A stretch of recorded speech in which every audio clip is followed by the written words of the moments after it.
दोस्तों, कल्पना कीजिए 4 महीने का एक ऐसा लंबा इंतजार जब सृष्टि के पालनहार भगवान विष्णु गहरे ध्यान में लीन थे। पूरा संसार मानो थम सा गया था। इस दौरान न कोई शुभ कार्य, न कोई मंगल कार्य, न कोई उत्सव। पर जैसे ही वो आंखें खुली, क्या आप जानते हैं कि उस दिन क्या हुआ? क्यों इस एकादशी को देव उठनी या प्रबोधिनी एकादशी कहते हैं? और क्या है उस राजा की कहानी जिसने एकादशी के व्रत का नियम तोड़ा, लेकिन फिर भी स्वयं भगवान विष्णु को अपने सामने प्रकट होने पर मजबूर कर दिया? आज हम आपको सुनाएंगे देव उठनी एकादशी की वो अद्भुत और प्रेरणादायक कथा जिसे सुनकर आपके रोंगटे खड़े हो जाएंगे और आपकी आंखें खुली रह जाएंगी। इस कहानी में है त्याग, भक्ति और भगवान की उस महिमा का रहस्य जिसे जानकर आप हैरान रह जाएंगे। तो आइए जानते हैं, क्योंकि आज हम खोलेंगे उस रहस्यमयी दिन का पर्दा जब जागृत हुए भगवान श्री हरि। इस वीडियो को अंत तक जरूर देखें। देव उठानी एकादशी की कई कथाएं प्रचलित हैं, लेकिन सबसे प्रमुख कथा उस राजा की है जो अपने राज्य में एकादशी व्रत का कड़ाई से पालन करवाता था। बहुत समय पहले की बात है। एक राजा था जो बहुत ही धर्मी और न्यायप्रिय था। उसके राज्य में भी सभी लोग, मंत्री, प्रजा, यहाँ तक कि पशु पक्षी भी एकादशी का व्रत रखते थे।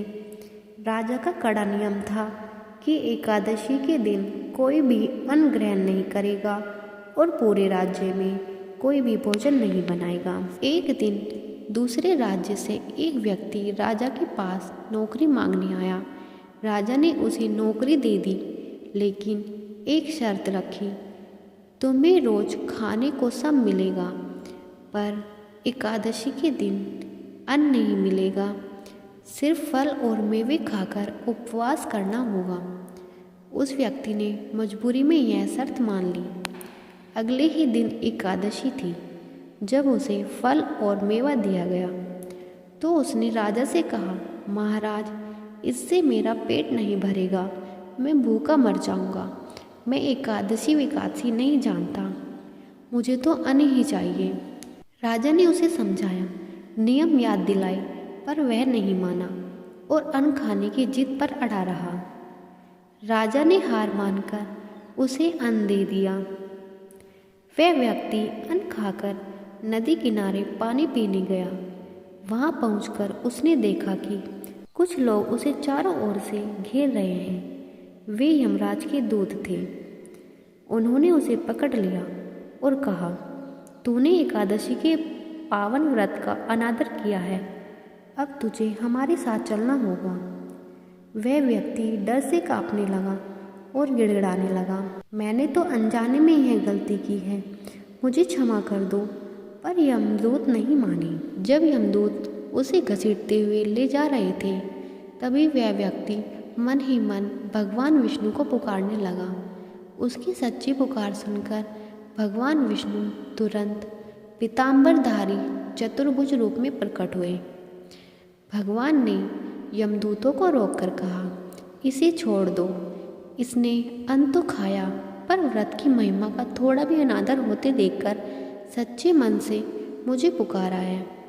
इसका मन शुद्ध है और पश्चाताप भी सच्चा है, इसीलिए इसके सारे पाप नष्ट हो गए हैं। भगवान विष्णु ने उसे अपने साथ बैकुंठ धाम ले गए। यह सब देखकर राजा हैरान रह गया। उसने सोचा, मैं तो वर्षों से व्रत करता हूँ, नियम का पालन भी करवाता हूँ, लेकिन फिर भी मुझे प्रभु के दर्शन नहीं हुए। और इस व्यक्ति ने नियम तोड़ा, फिर भी इसे बैकुंठ मिला। राजा को ज्ञान मिला कि केवल नियमों का पालन ही महत्वपूर्ण नहीं है, बल्कि मन की शुद्धता और भगवान के प्रति सच्ची भक्ति ही सबसे बड़ी चीज है। ये बाद राजा ने नियमों के साथ साथ अपने मन को भी प्रभु की भक्ति में लीन कर दिया। दोस्तों, इस दिन भगवान विष्णु 4 महीने की योग निद्रा से जागते हैं, इसलिए इसे देव उठने या प्रबोधिनी एकादशी कहते हैं। इसी दिन से चातुर्मास समाप्त होता है और सभी शुभ कार्य, विवाह, मुंडन, गृह प्रवेश फिर से शुरू हो जाते हैं। इस कथा का सार है कि एकादशी का व्रत करने के साथ साथ सच्ची श्रद्धा, शुद्ध मन और विनम्रता रखना भी उतना ही आवश्यक है। दोस्तों, आपको ये वीडियो कैसी लगी? अगर वीडियो अच्छी लगी हो तो वीडियो को लाइक करें और कमेंट में जय श्री हरि जरूर लिखें।